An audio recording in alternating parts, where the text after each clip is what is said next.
Olá pessoal, 2020 chegou, ano de eleições, e a gente não vai perder a oportunidade de saber quais são as relevantes mudanças neste cenário. Para isso, a gente convidou o Marcelo Gerard, que é o coordenador de Planejamento, Estratégia e Gestão do Tribunal Regional Eleitoral, para falar um pouquinho com a gente sobre essas mudanças, né? O que é que realmente vai impactar na vida tanto do cidadão eleitor como daqueles que vão se candidatar.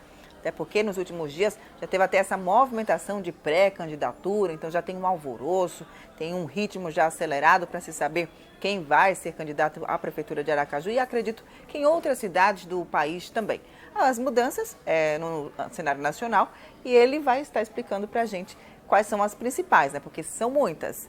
Vamos começar um pouquinho, primeiro desejando um feliz ano novo, seja bem-vindo ao Quer Saber Eu Conto, muito bom ter você aqui. E seja bem-vindo para falar também sobre essas mudanças que estão na pauta, né? É um prazer estar aqui com você, passando essas informações aí. E a gente está sempre à disposição, né? Porque o eleitor merece esse respeito e merece realmente saber o que está acontecendo. Esclarecer bem, ele já deixou a colinha aqui, né? A gente anda com colinha, né? Porque é muita informação. Sim. E a gente percebe que a sociedade em si, ela tem um pouquinho de dificuldade de entender, de compreender. Por isso é preciso massificar. Sim, né? sim. Veja que muitas das informações relativas à eleição são advindas da própria legislação, da lei, e nem sempre é de fácil entendimento para a pessoa que não tem um conhecimento jurídico. E a Justiça Eleitoral ela faz essa divulgação o mais acessível possível para que as pessoas saibam se comportar, o eleitor, o candidato, os dirigentes de partido, dentro de uma concorrência leal nas eleições. Então toda a regra eleitoral e essas que foram alteradas visam exatamente a manter a disputa equilibrada e uma eleição correta do ponto de vista de concorrência.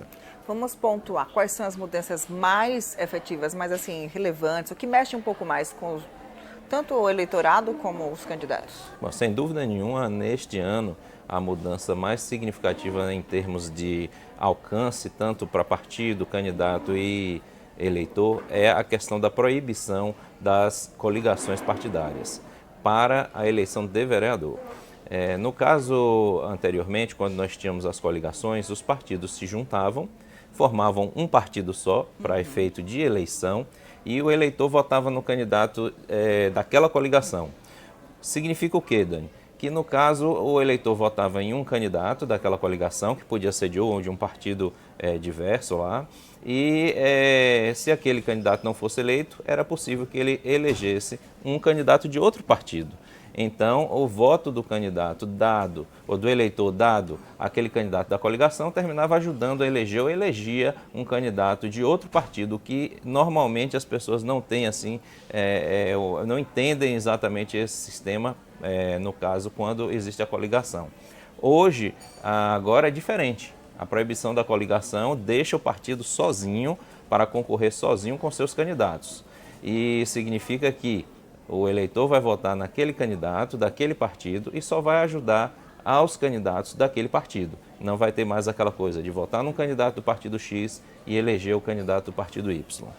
É interessante, né? Isso muda bastante o cenário e até mesmo na hora de escolher os candidatos, né? A gente tem que ver quem puxa a volta que vai fazer agora a diferença.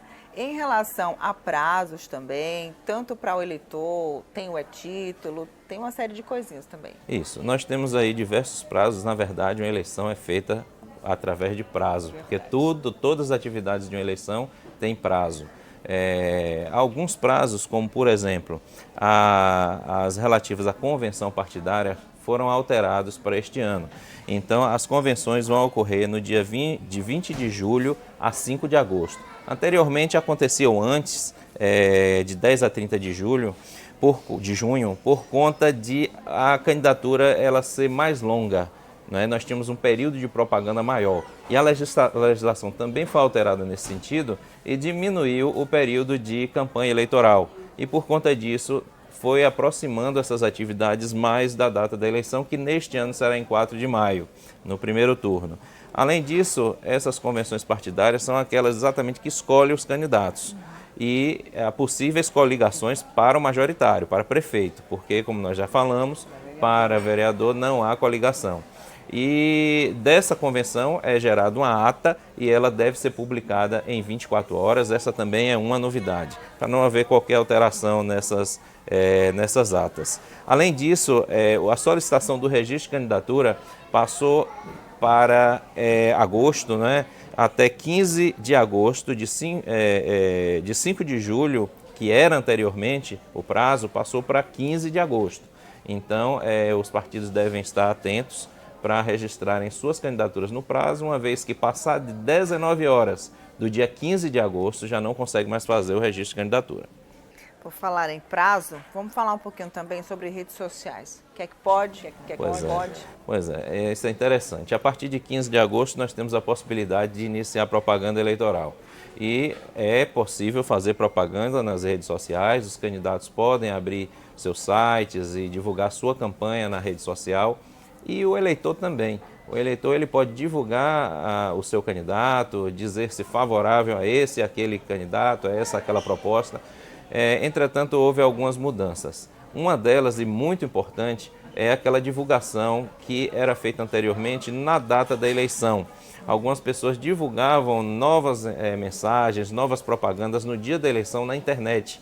E neste ano está proibido. Na verdade, transformou-se em crime por conta da Lei 13.488 de 2017, que criou esse crime eleitoral, que é fazer nova divulgação na data do pleito. Até o sábado, que é véspera do pleito, o que foi divulgado, Dani, pode permanecer lá, não precisa tirar. Entretanto, no dia da eleição, não pode fazer qualquer divulgação nova. Essa é uma novidade na internet. Encaminhamento de WhatsApp. Propaganda eleitoral dispersa nenhuma, pedir voto, nenhuma novidade pode ser feita no dia do pleito. Bom, são muitas mudanças, né? A gente percebe que existe uma série, né, de mudanças. Agora, uma outra questão também que eu gostaria de saber, como é que vai funcionar o financiamento da campanha.